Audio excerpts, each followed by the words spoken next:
예, 안녕하세요. 반갑습니다. 회복을 돕는 남자 바르실레입니다. 예, 오늘은 성도 중독이 될 수 있나요? 라는 질문에 대한 답변을 좀 같이 나눠보도록 하겠습니다. 여러분 생각 어떠세요? 여러분은 성도 중독이 될 수 있다고 생각하시나요? 아니면 절대 아니라고 생각하십니까? 여러분의 생각은 어떠세요?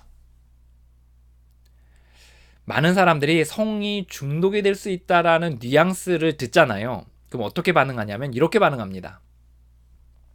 성도 중독이 될 수 있다고요? 라고 반응해요. 그게 가능해요? 라고 반응하는 거죠. 근데 이 질문을 에 담겨져 있는 그 밑에 깔려져 있는 생각이 있어요. 그거 뭐냐면 내 생각엔 아닌데요? 내 생각에는 성은 중독이 될 수 있는 것 같지 않은데요? 라는 그 뉘앙스가 풍겨져 있습니다. 대부분의 사람들이 그렇게 이야기해요. 그런데 이렇게 이야기하는 사람들이 또 많이 하는 또 이유 중에 그 근거 중에 하나가 이런 겁니다. 이렇게 이야기하는 근거 중에 하나가 우리가 뭐 알코올이나 마약 같은 경우에는 기본적인 본능이 아니지 않냐. 그러니까 알코올을 우리가 먹어야 되는 것이 기본 본능은 아니지 않냐. 마약을 하는 것이. 하지만 성이라는 것은 우리가 먹는 거나 잠을 자는 것처럼 기본적인 인간의 기본 욕구에 해당되는 거 아니냐. 그래서 우리가 음식을 먹는 게 것처럼 우리가 성도 자연스럽게 하는 건데 그것이 굳이 중독이라고 하면서 때로는 뭐 특정 행위를 끊거나 하지 말아야 되는 또 절제 시간들이 필요하다는 것이 절제해야 된다는 것이 그것이 좀 말이 안 되는 거 아니냐라고 이야기를 하거든요. 저는 이 부분에서 이제 반문하고 싶습니다. 우리가 기본적인 욕구들이 있잖아요. 예를 들어 우리가 인정받고자 하는 욕구도 있고 또 음식을 먹고자 하는 욕구도 있잖아요. 그런데 우리가 그런 부분에서 어때요? 그런 부분에서는 중독이 될 수 없나요? 우리가 인정받고자 하는 마음에 있어서도 사실 중독이 돼서 권력에 중독된 사람, 자리에 중독된 사람, 이런 사람들 많이 있잖아요. 그리고 우리가 음식에 있어서도 우리가 중독이 되잖아요. 그래서 우리가 음식을 먹고 토하고 이렇게 하잖아요. 그게 왜 그렇죠? 우리가 음식을 먹고 그리고 그 먹는 행위로 말미암아 얻는 심리적인 만족까지도 같이 얻으려고 하기 때문에 그런 거잖아요. 이처럼 음식이나 인정을 받고자 하는 것처럼 우리의 성도 인간의 기본적인 욕구이지만 분명히 중독이 될 수 있다는 겁니다. 성이 얼마나 자극적이에요. 그러니까 얼마나 심리적인 그 만족을 주고 육체적인 만족을 줍니까? 그러니까 당연히 성도 만족이 줄 수 있다는 거죠. 중독에는 크게 두 가지 정도의 만족을 또 보상이 따른다고 이야기해요. 그러니까 그 보상을 원하는 거죠. 그러니까 예를 들어 음식을 먹을 때 우리 육체적인 만족이 있죠. 그뿐만 아니라 우리의 심리적인 그 만족이 있다라는 거예요. 그러니까 뭔가 이것을 통해서 그 내 안이 채워진다라는 느낌을 얻으려고 그것을 계속해서 먹는 거죠. 성은 어떻습니까? 성도 우리가 관계를 통해서 육체적인 만족을 얻을 뿐만 아니라 어떤 심리적인 위로, 심리적인 만족 이런 것들을 보상으로 받을 수 있는 어느 정도 그런 부분들이 있기 때문에 이제 그것이 완전히 채워지진 않아도 계속해서 더 채우려고 중독이 될 수 있다는 겁니다.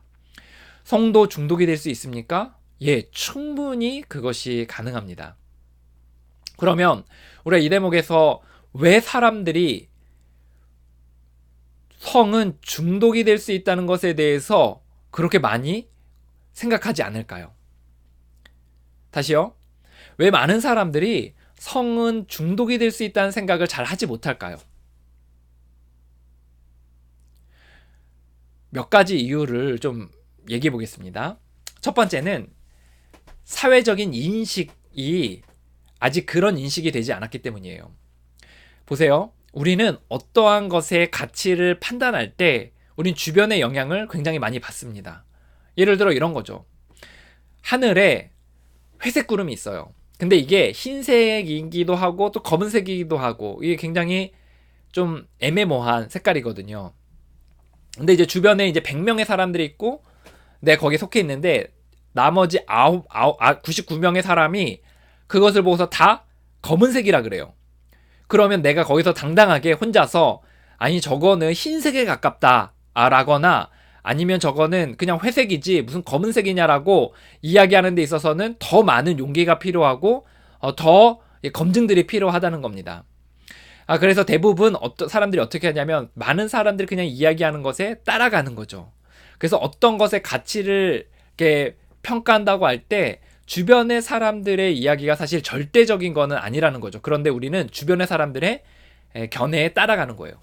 이거는 예전에 실험으로도 나왔습니다. 교실 안에 한 30명의 사람들이 29명은 짜고서 한 명만 이제 실험 대상으로 삼은 거예요. 시험을 보는데 거기다 연기, 인체에 무해한 연기를 이제 막 넣습니다. 그러면 보통 사람은 이 연기의 정체를 모르니까 어떻게 해요? 비상벨을 울리거나 뭐 어디에 신고하거나 아니면 뛰쳐나가거나 이렇게 할 거 아니에요. 그런데 29명의 사람들이 꿈쩍도 하지 않고 아무 일도 없는 듯이 자리에 앉아서 시험을 봤어요. 그랬더니 이 한 명의 사람이 어떻게 했는지 아세요? 그 사람이 그 자리에 앉아서 움직이지 않고 똑같이 시험을 봤어요. 이건 뭐죠? 주변의 사람들이 이 상황에 대해서 평가할 때 심각하지 않은 것이라고 이제 평가한 척 하니까 이 한 명의 사람이 거기에 휩쓸려 간 거죠. 우리가 어떤 것에 대해서 가치를 평가할 때 우린 주변의 영향을 굉장히 많이 받습니다. 성에 있어서도 마찬가지예요. 성도 사회적으로 사실 성이 중독이라는 인식이 사실 널리 퍼져 있지 않습니다. 그래서 우리는 거기에 대해서 중립적으로 이것이 중독이다에 대해서 고민해보지 않고 그냥 사회적으로 그런 인식이 별로 없으니까 우리도 이것이 병이라는 생각을 잘 하지 않게 되는 거죠. 이것은 한국의 상황만 그런 것이 아니라 외국의 상황도 그렇습니다. 예를 들어 중독에 조금 앞서 있다고 이야기하는 미국의 경우를 볼까요? 미국에서도 예전에는 알코올 중독이 병이라고 이야기하지 않았어요. 그리고 그들은 이것이 어떤 윤리적인 부분으로서 굉장히 접근을 해서 이제 그 개인의 의지가 없다고 이야기를 많이 했었거든요. 그리고 이 중독이 알코올이 중독이다, 병이다 라고 인식한 게 그렇게 막 길지 않아요.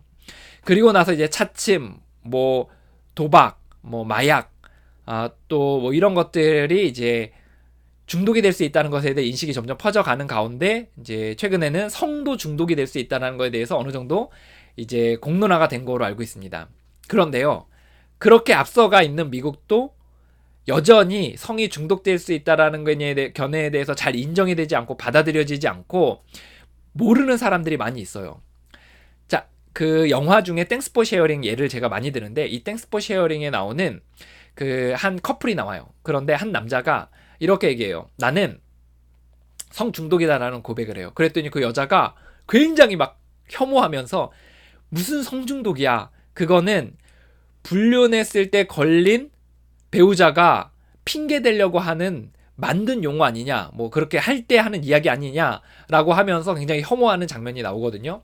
이 영화를 통해서 제가 깨달은 건 뭐냐면, 야, 그렇게 앞서 있는 미국에서도 여전히 이 성에 대해서 중독이 된다라는 것에 대한 것은 또 모르는 사람도 많고 거기서 인정하지 않는 사람도 많구나 라는 것에 대해서 생각해 보게 되었거든요. 그럼 한국의 상황은 어떠냐? 한국은 다 뒤져요, 미국보다. 하지만 지금 이제 그 뒤를 따라가고 있는 상황인데, 이제 알코올 중독이 될 수 있다라고 인정한 것이 그렇게 막 길지 않습니다. 막 100년 막 이렇게 되지 않아요. 그 몇십 년이 안 되는 거죠. 몇십 년밖에 안 되는 거죠.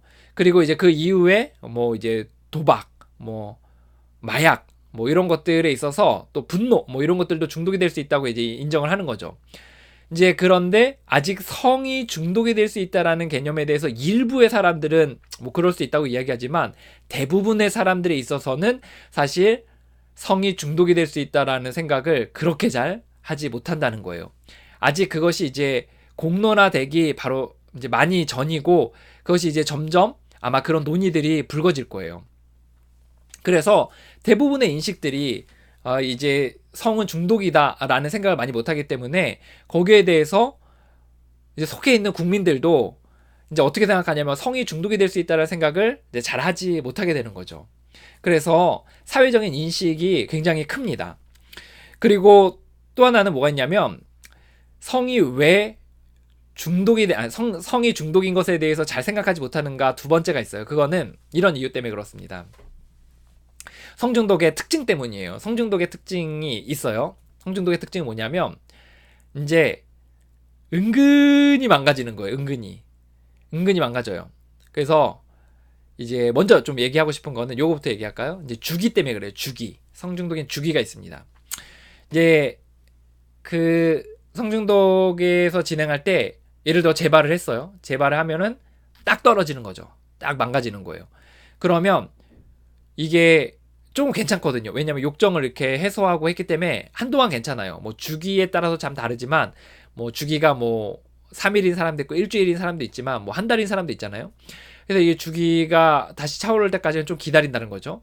그러면 그러다가 이제 다시 이제 올라오는데 그게 이제 욕정을 해소하고 그 다음 턴까지의 그 시간이 뭐 짧으면 뭐 하루 이틀, 길면은 뭐 두세 달도 가거든요. 그럼 요 시간들 속에서 어떤 생각이 망상들이 드냐면, 아, 내가 무슨 중독이야. 아니면, 아, 내가, 뭐, 혼자 끊을 수 있어. 아니면 나는 그렇게 큰 문제가 아니야. 아, 나는 뭐, 다 회복된 것 같아. 뭐, 이런 식으로 망상들이 들면서 마치 자기가 문제가 없거나, 아니면 문제가 해결됐거나 아니면 혼자 힘으로 할 수 있다고 생각하는 쪽으로 이제 미친 망상들이 쫙 올라오는 거죠. 그러면서 이제 이게 중독이라고 잘 생각을 하지 못하는 거예요. 중독은 혼자 힘으로 못 끊고 그리고 한 번 중독자는 영원히 중독자이거든요. 그래서 그것을 이제 줄여가 이게 뭐라 그러지 막아놓는 거지 이렇게 막아놓고 그것을 관리하는 거지 이것이 이제 아예 체질 자체가 바뀌는 건 아니거든요. 그래서 이 중독에 있어서 우리가 생각해야 될 게 이제 이런 특징들을 생각해야 되는데 재발을 한 이후에 욕정이 어느 정도 풀리니까 그 다음 재발 직전까지 이제 그 망상들이 들면서 이제 아 나는 중독이 아닌가 보다 라고 아니면 성은 중독이 되지 않나 보다 라고 생각을 하는 거죠. 또 이제 성중독의 또 특징 중에 하나가 뭐냐면 이제 이 주기가 있는데 이 주기 사이에 그런 미친 생각이 든다는 거랑 또 하나는 성중독이 물론 아주 심한 사람은 사회생활 못하죠. 뭐 구속이 되거나 아니면 뭐 다른 문제들을 일으키거나 이제 이렇게 해서 사회생활 못하지만 사실 많은 성중독자들이 겉으로는 어느 정도 생활을 유지하거든요. 속으로는 속이 썩어 들어가고 정말 날마다 불안하고 두려운 삶을 살고 있음에도 불구하고 겉으로는 그렇듯한 삶을 사는 사람들이 굉장히 많이 있어요. 예를 들어 미국의 유명인들을 볼까요? 클린턴 대통령이 성중독이었잖아요. 그래서 성중독 그 상담을 이렇게 받고 했던 거로 알고 있거든요. 그리고 또 타이거 우즈도 이제 그 성중독으로 알고 있어요. 여자들을 이제 여러 명 두고서 계속해서 이제 관계를 했던 것을 가족을 그렇게 사랑했음에도 불구하고 했던 거를 보면 이제 성중독으로 이제 알려져 있습니다. 우리가 이런 것들을 보면 어떤 생각이 들죠?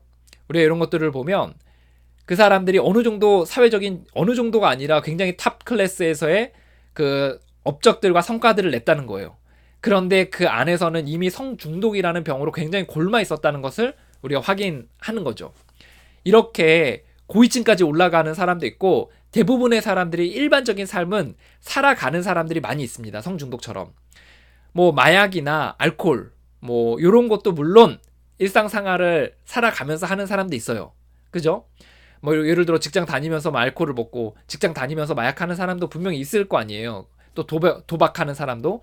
그런데 그 비율로 따졌을 때 성중독에서 그 직장 생활이나 사회 생활이나 가정 생활을 하면서 남몰래 그것을 이렇게 재발을 계속하는 사람들이 상대적인 비율로 봤을 때 중독적 특성상 더 비율이 높다는 겁니다. 그렇기 때문에 어떠냐면 잘 드러나지 않고 그리고 혼자서 이제 꾸역꾸역 하고 있기 때문에 이제 겉에서 이게 중독 이거 너 진짜 너 심해 너무 심해라고 하면서 이제 함께 이게 중독인지 병인지에 대해서 좀 고민해 볼 수 있는 시간들이 여지들이 좀 있는데 이건 혼자서 끙끙대면서 혼자 있으니까 사실 이것이 공론화되기가 굉장히 어렵다는 거죠. 그래서 이제 이거는 어느 정도 사회생활을 하니까 이제 이런 부분에서 공론화되기 어려운 부분들이 있기 때문에 또 중독으로 좀 같이 이야기 나누기가 좀 어려운 부분이 있다는 거죠. 또 하나 있어요. 사회생활을 하잖아요. 그러니까 이런 사람들이 이렇게 생각하는 거죠. 성중독에 문제가 있다 이렇게 얘기를 하면 야 너는 A라는 문제는 잘 해결했으면서 거기에선 잘 탁월하면서 왜 B라는 파트는 못해? 너는 이거 중독 아니야. 너가 A에서 성공했듯이 B도 해봐. 너가 A라는 파트에서 대통령이 됐으면 이 성중독의 파트에서도 그 정도의 노력을 해서 어느 정도 성과를 내봐. 너가 A라는 파트에서 너가 운동선수의 최고가 됐다면 B라는 파트도 최고가 돼봐. 라고 이야기할 수 있다는 거죠. 그런 착각에 빠질 수 있다는 거죠. 그런데 중독은 완전히 다른 파트예요. 알코올 중독에 문제가 있는 사람이 이제 도박에 문제가 없는 경우도 있잖아요. 그런데 이 도박에 문제가 없다고 해서 너가 도박에 문제가 없듯이 알코올 문제도 해결해보라고 이야기하면 사실 이건 말이 되지 않는 거죠. 분야가 다른 거예요. 아픈 부위가 다른 겁니다. 이 사람은 예를 들어 뭐 근력은 되게 좋지만 그 내장에서 위는 굉장히 좋지가 않다는 거예요. 그러면 너가 근력도 좋으니까 위도 이렇게 좋아야 되는 거 아니야? 라고 이야기할 수 없다는 거죠. 아픈 부분이 있는 거예요. 그래서 성중독의 파트가 있다는 겁니다. 자, 요런 특징들이 있어요. 그래서 이제 중독의 특징들 때문에 이제 이게 성중독에 있어서는 중독으로 좀 인정하기가 또 받아들여지는 데 있어서 좀 상당한 시간이 걸리는 것 같다라는 겁니다. 또 다른 이유가 있는데요. 이제 첫 번째는 지금 얘기한 게 첫 번째는 성중독이 이제 중독을 잘 받아들여지지 않는 이유 중에 하나가 사회적인 공감. 이제 두 번째는 성중독의 특징들, 주기가 있는 거 또는 겉으로는 잘 살아가는 것 같은 거 또는 한쪽 분야에서 성공한 거 이런 것들이 오히려 좀 치명적으로 성을 중독이 될 수 있다라고 생각을 잘 못하게 하는 것 같습니다. 이제 또 다른 세 번째 특징이 이제 이유 때문에 그러는데요. 세 번째 이유는 뭐냐면 윤리적인 부분 때문에 인정하고 싶지 않은 거죠. 세 번째 이유는 윤리적인 부분 때문입니다. 자, 이제 어떤 사람이 사람을 죽였어요. 그런데 그 사람이 조현병이에요. 그러면 어떻죠? 굉장히 이제 그 사람에 대해서 화가 났다가 이게 조현병이라 그러니까 막 어쩔 수도 없고 막 화도 나면서 막 그런 복잡한 감정이 생기잖아요. 근데 그러면서 이제 어떤 그 사람을 대하는 태도도 좀 바뀌게 되는데 그 조현병이라는 것에 대해서 잘 관리를 했어야 된다. 이런 측면으로 나가야 되지. 그 사람의 윤리적인 부분으로 사실 잘 이제 물론 하는 사람도 있지만 그런 부분보다는 윤리적인 부분에 있어서 이제 좀 지적을 한다면 조현병을 잘 다루지 못한 부분을 하는 거지. 이제 막 그 사람의 행위 자체에 있어서는 우리가 좀 병으로 인식을 하는 경우들이 있잖아요. 근데 이제 성은 좀 어떤 느낌이 있냐면 성도 병이거든요. 병이에요. 그래서 이제 병이라서 이제 재발을 하는 거죠. 근데 재발하는데 뭐 혼자서 뭐 포르노 보고 자유행위하고 이 정도면 모르겠는데 불륜을 한다던가 아니면 뭐 사람들 치마 밑을 막 이렇게 찍고 막 이렇게 카메라로 들이대고 아니면 뭐가 있을까요? 이제 성추행을 하거나 막 이런 것들을 이렇게 한다고 했을 때 심지어 좀 이렇게 좀 심각한 뭐 강간 뭐 이런 것들을 또 성폭행 뭐 이런 것들을 이렇게 한다고 했을 때 어떻게 이제 생각을 이제 하게 되냐면 사람들이 이제 사실 이게 병이라고 이런 성범죄가 나왔을 때 병이라고 얘기를 많이 하거든요. 전문가들이 일부에서 얘기를 하거든요. 근데 이제 그거에 대해서 받아들여지고 싶지 않은 거예요. 받아들여지고 싶지 않고 그 사람이 윤리적으로 정말 그 나쁜 놈이다라고 이제 생각을 하는 거죠. 그러면서 이제 비난하는 거거든요. 그러면 그 사람이 뭐 착하냐? 그러면 그걸 봐줘야 되냐? 이게 아니라 그 사람이 뭐 비난받아야 될 부분이 있죠. 그건 뭐냐면 그걸 병으로 인정하고 그거에 대해서 적절한 치료를 받지 않은 거. 이것에 있어서는 저는 윤리적으로 이제 좀 얘기가 이제 판가름이 좀 돼야 된다고 생각합니다. 윤리적인 부분이 문제가 분명히 있다고 생각합니다. 하지만 그런 부분에 있어서 이거를 이제 또 다른 측면에서 병이라는 부분을 빼고서 이야기하면 굉장히 좀 해석이 좀 어려운 부분들이 있어요. 그래서 이제 저는 다 오해하지 않으셨으면 좋겠습니다. 성중독자들의 범법행위에 대해서 옹호하는 게 아닙니다. 그 사람들이 병이니까 이거 괜찮습니다. 이거 얘기하는 게 아니에요. 그 사람들은 그 문제의 포인트가 다른데 그것을 행위를 했다는 포인트도 잘못됐지만 물론 그 부분도 잘못됐지만 그렇게 하는 데까지 나가기 이전에 병으로 인정하고 적절한 치료를 본인이 하지 않은 거 이것에 있어서 좀 더 비난을 받는 게 맞다라는 것을 저는 좀 얘기를 하고 싶어요. 근데 어쨌든 그 윤리적인 부분이 있으니까 사람들이 어떻게 생각하냐면 이제 인정하고 싶지 않은 거죠. 병으로서. 왜냐하면 병으로 인정하면 뭔가 이게 면책이 주어지는 것 같은 느낌이 주어지거든요. 그래서 이제 사람들이 그런 윤리적인 이 성범죄가 또는 성중독이 윤리적인 부분과 이제 연관이 되기 때문에 병으로 좀 인정하고 싶지 않다는 거죠. 예를 들어 이제 나는 이제 남편인데 아내가 성중독이 있어서 이제 그 불륜을 벌였어요. 그럼 여기 부분에 있어서 사실 이게 병이라고 인정하는 게 굉장히 어렵잖아요. 그래서 이런 부분에서 윤리적인 부분이 결리기 때문에 이제 병으로 인정하는 게 있어서 좀 어려움이 있다. 이 얘기를 좀 하고 싶습니다. 이제 요런 특징들이 있어요. 요런 특징들이 있는데 이제 그러면 아마 이 영상을 보는 사람들이 이제 한 세 가지 부류의 사람들이 저는 있을 거라고 생각하거든요. 첫 번째 부류의 사람들은 아마도 내가 중독인지 아닌지에 대해서 여러분들을 좀 고민하는 사람들이 있을 거예요. 그런 사람들은 저는 여러분이 중독의 특징을 한번 보시기 바래요. 중독의 특징은 이제 그 하지 말아야지 하면서 하는 거거든요. 정신으로 미쳐가지고 아니면 그 갈망이 일어나서 하지 말아야지 하면서 하는 거예요. 그리고 또 하나는 한번 하면 멈출 수가 없는 거죠. 이제 요게 이제 중독의 특징이거든요. 그래서 요 기준에 비춰서 한번 자기가 중독인지를 잘 한번 살펴보시면 좋을 것 같아요. 이제 중독인지를 보는 뭐 몇 가지 방법들이 있는데 이제 세 가지 방법이 있어요. 하나는 이제 중독자들이 이야기하는 중독의 특징 한 두세 가지 정도가 있거든요. 그 중에 하나가 이제 정신적으로 미쳐 있다. 그래서 마시지 말아야지 하면서 이제 하지 말아야지 하면서 이제 합리화한다. 아니면 머리가 하얘져가지고 한다. 이런 정신적으로 미쳐 있는 거. 또한 육체적으로 이제 갈망이 있는 건데 갈망이 일어나서 한 잔 마시면 이제 한 번 하면 계속 달리게 되는 거. 요게 이제 중독의 중요한 특징 중에 하나거든요. 그래서 요게 중독자들이 이야기하는 중독자의 중독의 특징이에요. 또 다른 특징은 하나 뭐냐면 일반적으로 한 뭐 20개 정도 이것이 성중독의 특징들입니다라고 하면서 하는 이제 그 리스트들이 있거든요. 그거 뭐 인터넷 같은 데 찾아보면 아마 있거든요. 그래서 그것들이 내가 뭐 이제 15항목 이상인지 뭐 10개 이상인지 그래서 뭐 그런 거 있잖아요. 10개 이상이면 위험, 뭐 15개 이상이면 뭐 중독을 의심해 봐야 함. 뭐 이런 것들 있잖아요. 그래서 그렇게 좀 리스트를 많이 만들어 가지고 이제 약간 요거는 이제 치료 집단에서 아마 만든 것 같아요. 그래서 그런 것으로 이제 할 수 있을 것 같아요. 그리고 세 번째 중독인지 아닌지 보려면 참아보시면 됩니다, 여러분. 참아보셔서 절제하시면 돼요. 그러면 여러분이 중독인지 아닌지를 알 수 있습니다. 그래서 뭐 예를 들어 여러분이 한 2년 절제했다. 물론 이제 2년 절제한 사람 중독자들 중에서도 2년이 절제하는 사람들도 있어요. 그러다가 다시 마셨더니 다시 예전처럼 돌아가는 사람도 있거든요. 근데 대부분의 사람들은 잘 참지 못해요. 중독자들은. 그래서 그런 부분에서 한번 또 실험을 해보실 수도 있다는 거 이제 먼저 얘기를 하고요. 그 다음에 두 번째 부류의 사람들, 아마 이런 부류의 사람들이 영상을 시청할 거예요. 내가 중독자인 것 같다 라고 생각하는 사람들이요. 예, 그런 사람들은 어떻게 생각해야 되냐면 이것을 다른 중독은 이제 다 사람은 똑같거든요. 또 중독의 뿌리도 똑같아요. 근데 나타나는 것만 다르는 거예요. 뭐 성중독, 마약 중독, 알코올 중독, 음식 중독 다 증상만 다르지 뿌리는 똑같습니다. 그래서 다른 중독에서 회복된 그 회복의 원리들을 똑같이 밟아 나가는 것이 필요해요. 물론 그것을 어떻게 그런 단계들을 밟고 어떻게 그런 과정들을 또 이렇게 접근하고 이런 것들에 있어서는 이제 유튜브 영상들을 좀 더 이제 보시면 아마 여러분들이 이제 보실 수 있을 거예요. 앞에 미리 강의들을 많이 해두셨거든요. 해뒀거든요. 중독에 대한 강의들을.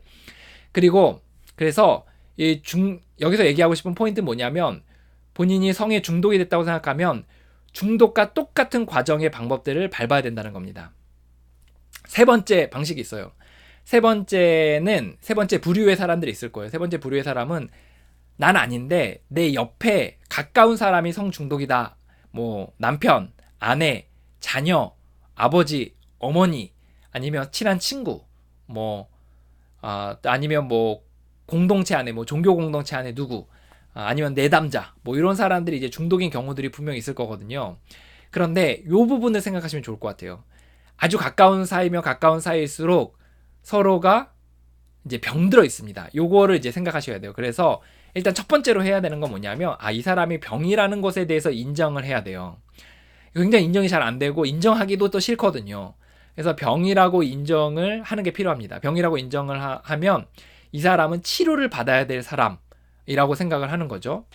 그러면 그렇다고 우리가 괴롭지 않거나 아니면 이게 서운한 감정들을 다 없애야 되냐, 그런 건 또 아니에요. 우리가 어떤 조현병이 있는 분이 분명히 병이지만 막 해코지라고 이렇게 했던 것들에 대해서 우리가 서운한 마음이 있을 수 있잖아요. 그것처럼 그 병이라고 인정한다고 해서 뭐 서운한 마음을 한순간에 막 다 없애야 되고 막 그런 건 또 아니거든요. 그래서 이제 그런 두려움은 갖지 마시고 일단 병이라고는 어느 정도 인식을 할 필요가 있어요. 왜냐하면 그래야 치료에 대해서 생각해 볼 수 있거든요. 그래서 병이라고 인정하고 뭐 함부로 막 이제 고치려고 하거나 막 바꾸려고 하거나 그런 시도들은 사실 그렇게까지 도움이 안 된다는 것을 기억할 필요가 있습니다. 두 번째는 가까운 사이면 가까운 사이일수록 서로가 병들거든요. 그래서 중독자가 병들면 중독자와 가까운 사람도 같이 병이 듭니다. 흔히 동반의존이라 그래서 이제 서로 의존이 되는 관계에 병이 들거든요. 그래서 어떤 상태가 되냐면 상대방의 눈치를 보게 되고 상대방에 끌려다니게 되고 상대방의 비율을 맞추게 되고 하는 그런 현상들이 생겨요. 제가 이제 성중독자들을 또 보고 또 중독자들의 배우자들을 많이 이제 만나거든요. 또는 친구도 만나고 아니면 가족들을 만나요. 그러면 대부분 비슷한 패턴들을 보입니다. 그거는 뭘 말하냐면 그 중독자들의 그 관계된 사람들이 중독자가 있으면 함께 망가져 간다라는 것을 이제 확인할 수 있다는 거예요. 그 증거라는 거예요. 그래서 같이 병들기 때문에 어떻게 되냐면 그 사람은 병이기 때문에 일단 놔두고 그리고 내가 먼저 치료를 받을 필요가 있어요. 그래서 내가 이 동반 의존에서 이 사람과 의존되는 부분에서 내가 먼저 좀 어느 정도 정서적으로 두 발로 설 필요가 있습니다. 그래서 동반 의존에 대한 또는 중독자 가족에 대한 그 치료를 이제 받을 필요가 있어요. 그럼 이 치료의 원리는 뭐를 쓰냐? 이제 아이러니하게도 이 중독자를 회복하는 그 원리를 똑같이 사실 쓰거든요. 그래서 어떤 개념이냐면 중독자는 행위나 물질에 중독이 된다면 중독자 가족은 이 중독자에게 중독이 된다. 라는 개념으로 이제 중독자가 밟는 그 회복의 원리를 미리 밟아요. 예. 이건 어디에 나오냐면 알코올 중독자들이 초반에 알코올 중독자들이 회복된 사람들이 모여서 매일 모임하는데 이제 거실에서 모임을 하면 그 배우자들이 이제 다른 그 공간에서 이제 그 같은 뭐 집 다른 공간 안에서 이제 모임을 하는 거죠. 그러면 그 가운데서 이제 자기들도 얼마나 병이 들었는지를 생각하면서 이제 되게 많이 고민하고 있는 가운데서 이제 이 알코올 중독자들이 이 배우자들도 좀 돕게 되거든요. 회복된 알코올 중독자들이 배우자들도 도울 때 자기들에게 적용이 되었던 회복의 원리를 그들에게 적용하거든요. 그러면서 이제 요런 중독자 그 배우자들도 이제 그 똑같은 프로그램을 밟게 돼요. 그래서 제가 얘기하고 싶은 건 뭐냐면 그 중독자의 가까운 사람도 자신이 병이 들었을 수 있기 때문에 거기에 대해서 어느 정도 회복을 해나가야 된다라는 부분을 이야기하고 싶습니다. 그리고 이제 이렇게 됐을 때 이 과정들 하면서 뭘 해야 되냐? 이제 이 중독자가 이제 도움을 요청하거나 아니면 여지들이 생길 때가 분명히 올 거예요. 마음을 열거나 아니면 약한 모습을 보이거나 아니면 도움을 구하거나 그때를 대비해서 몇 가지 준비들을 해야 됩니다. 하나는 책, 중독에 대한 책, 또 하나는 그런 모임들, 또는 거기에 회복된 사람에 대해서 어느 정도 프로그램을 인도할 수 있는 사람, 그리고 세 번째는 관련된 책, 교본 같은 것들을 이렇게 준비를 해두셔서 좀 본인이 이제 읽어두셔도 좋을 것 같고 또 그런 모임에 본인이 가보셔도 되고 아니면 이야기를 좀 나눠보셔도 그런 사람과 이야기를 나눠보셔도 좋을 것 같습니다. 이렇게 했을 때 이제 어느 정도 이제 준비를 하는 거죠. 그래서 이 시간이 좀 오래 걸릴 수도 있어요. 뭐 1년이 걸릴 수도 있고 2년이 걸릴 수도 있고 정말 죄송스러운 말씀이지만 또 한참 시간이 지나서 이제 본인만 이렇게 회복이 되는 경우들도 있고 이 사람은 전혀 돌아올 기미가 보이지 않는 경우들도 있을 수 있거든요. 근데 그래도 내가 병든 것을 인정하지 않고 막 병인 걸 또 상대방이 병인 걸 인정하지 않고 맨날 그거 고치러 다니면서 자기도 망가지고 상대방도 나를 이용하고 이런 거로 시간을 보내느니 오히려 이게 훨씬 더 낫다는 겁니다. 이제 여기서 이제 한 가지 이야기하고 싶은 것 중에 하나는 또 이혼에 대한 생각들을 좀 할 거예요. 아마 이혼에 대해서 여러 가지 많은 고민들을 했는데 사실 또 저는 요 부분에 있어서는 이혼을 할 수도 있고 안 할 수도 있죠. 근데 아주 급한 경우에는 뭐 이제 또 그 부분에 있어서 진지하게 고민해야 되겠지만 이제 그 이혼을 할 때 하더라도 본인이 어느 정도 회복의 과정들을 밟고 어느 정도 회복을 한 상태에서 두 발로 이제 땅에 딛게 됐을 때 좀 이렇게 그래도 이제 헤어지는 게 좀 더 안정감이 있다라는 거예요. 그래서 이게 의존돼 있고 서로 병들어 있기 때문에 사실 헤어지는 것도 굉장히 쉽지가 않을 거예요. 그 병든 마음 때문에 그렇거든요. 그래서 그런 부분에 있어서 자신이 먼저 회복을 해야 된다는 부분을 좀 이야기 나누고 싶습니다. 요약합니다. 성도 중독이 될 수 있습니까? 예, 충분히 될 수 있습니다, 여러분. 본능인데 되지 않은 거 아닙니까? 아니요, 본능이어도 중독이 충분히 됩니다. 그럼 왜 성 중독은 중독으로 잘 사람들이 인식하지 않을까요? 첫 번째는 사회적인 인식 때문입니다. 많은 사람들이 아직 그렇게까지 인식을 못해요. 두 번째는 성중독의 특징 때문입니다. 주기가 있어서 괜찮은 것 같아요. 또는 사회생활도 어느 정도 하기 때문에 이제 괜찮은 것 같은 거죠. 또 어떤 부분에선 이렇기 때문에 성공을 성취했기 때문에 여기도 할 수 있을 거라는 망상에 빠진다는 거죠. 또 그 성중독의 윤리적인 부분 때문에 그렇습니다. 윤리적으로 망가져 있고 윤리적으로 또 좀 파렴치하니까 병으로 인정하는 거는 좀 뭔가 용서해 주는 것 같고 면책을 주는 것 같은 느낌 때문에 그렇게 하고 싶지 않은 마음들이 많다는 거죠. 그러면 이 성중독이라는 것에 대해서 관심을 갖고 보는 사람들의 유형 중에 긴가민가하는 사람은 본인이 성중독인지를 좀 살펴보십시오. 그래서 그 정신적으로 첫 잔 앞에 혼미해지는지, 또 육체적으로 한 잔 마시면 계속 마시고 싶은지, 또 아니면 리스트 한 20개 리스트를 한번 보시고 그것도 안 되면 참아 보십시오. 그래서 자신이 성중독인지를 한번 보시고 중독이라면 중독과 똑같은 패턴으로 회복을 해나가야 됩니다. 두 번째 유형의 사람은 중독인 사람이 있을 거예요. 그런 사람은 본인이 중독자임을 인정하고 중독자들이 밟는 회복의 원리들을 같이 밟아 나가야 돼요. 세 번째 유형의 사람은 그 중독자와 가까운 사람일 거예요. 그런 사람들은 먼저 그 사람의 병이라는 걸 인정하고 너무 많은 거 고치려고 당장 하지 말아야 됩니다. 그리고 자신의 회복에 먼저 집중을 해야 돼요. 자신도 병들었다는 걸 인정하고, 세 번째는 준비들을 해놔야 됩니다. 때를 보면서 책이나 또는 어느 정도 회복된 사람이나 또는 그 이제 중독에 대한 이해나 이런 것들을 좀 미리 이렇게 쭉 해놓으셔서 이제 나중에 이제 그 사람이 도움을 요청할 때 그런 것들을 너무 많은 말 하지 말고 그냥 이렇게 살며시 제시해 주는 정도로 할 수 있을 것 같습니다. 여러분, 그 성은 중독이 될 수 있습니다. 이 인식이 왜 중요하냐? 그래야 치료적인 관점으로 나가거든요. 왜 병이라고 인식을 하는 것이 중요하냐면, 이렇게 해야 치료적인 관점으로 나가고, 만약에 이렇게 생각하지 않을 때 어떤 일이 생기냐면 그 의지적인 부분으로 나가거든요. 이 중독은 의지로 끊을 수 있는 게 아닌데 의지적으로 부분으로 나가다 보니까 병이 점점 더 심해지고 시간은 가고 그리고 점점 더 망가지게 되는 결과들이 생기게 되는 겁니다.